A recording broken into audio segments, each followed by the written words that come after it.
subscribe official iNews channel. Dan jangan lupa klik tombol notifikasinya.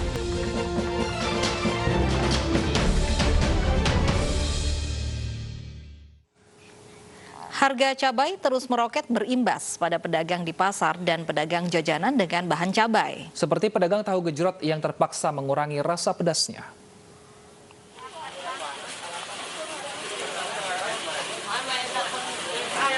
Harga cabai terus meningkat di Pasar Impres Sumedang. Harga berbagai cabai rata-rata meroket hingga 3 kali lipat. Naiknya harga cabai yang dipasok petani dari Lembang, Bandung diakibatkan oleh cuaca. Rawit ada yang 13, ada yang 14, 140, 130, antara 140. Itu harga cabai sekarang berapa Pak? Cabai domba yang merah rawit 140. 150 ya. Awalnya berapa itu?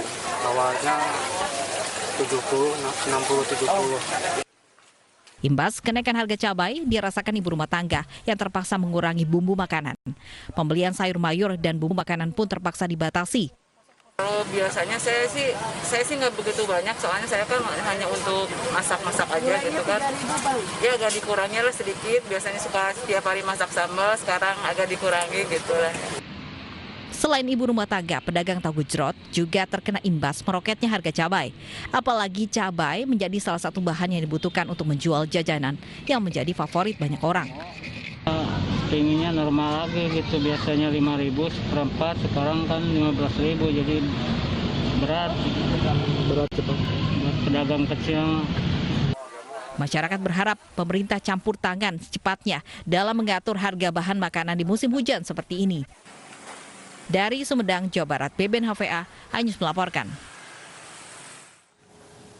Investasi dan penambahan lapangan kerja merupakan kunci untuk mempercepat pemulihan ekonomi nasional di tahun 2021.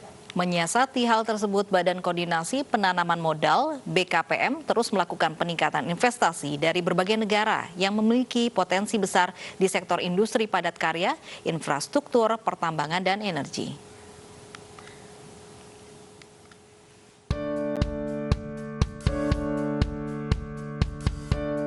Peran investasi dalam pemulihan ekonomi Indonesia menjadi upaya pemerintah dalam menggenjot pertumbuhan ekonomi nasional di tengah pandemi COVID-19.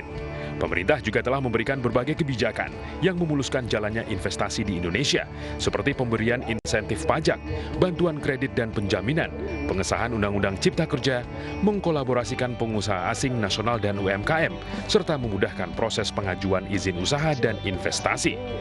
Kepala Badan Koordinasi Penanaman Modal (BKPM) Bahlil Lahadalia dalam MNC Group Investor Forum 2021 menegaskan, selain peningkatan investasi, juga diperlukan penambahan lapangan kerja.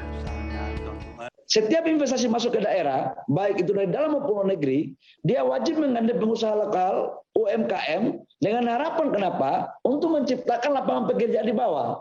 Karena kalau UMKM itu tidak terlalu berbasis teknologi tinggi. Tapi kalau korporasi besar, maka dia akan berbasis teknologi tinggi. Eksekutif Chairman MNC Group Haritanu Sudibyo sangat mengapresiasi kebijakan strategis pemerintah untuk menciptakan lapangan kerja, sehingga harapannya Indonesia mampu mengoptimalkan peran investasi dalam rangka percepatan pemulihan ekonomi 2021. Investasi adalah satu hal, kita butuh investasi, kita butuh devisa supaya ekonomi bergulir, tapi kita juga perlu investasi yang pada saat yang bersamaan menciptakan lapangan kerja yang besar. Karena jumlah penduduk kita kan banyak, usia mudanya banyak, setiap tahun nambahnya 3-4 juta. Fokus pemerintah kini bukan hanya memulihkan perekonomian Indonesia di tahun 2021, namun juga memastikan ekonomi Indonesia tetap maju dan bertumbuh di tahun-tahun mendatang melalui kuatnya pondasi investasi. Tim Liputan iNews melaporkan. Batal nikahi kekasih pria di Banyumas, Jawa Tengah digugat ratusan juta rupiah oleh sang mantan. Informasi selengkapnya kami hadirkan usai jeda.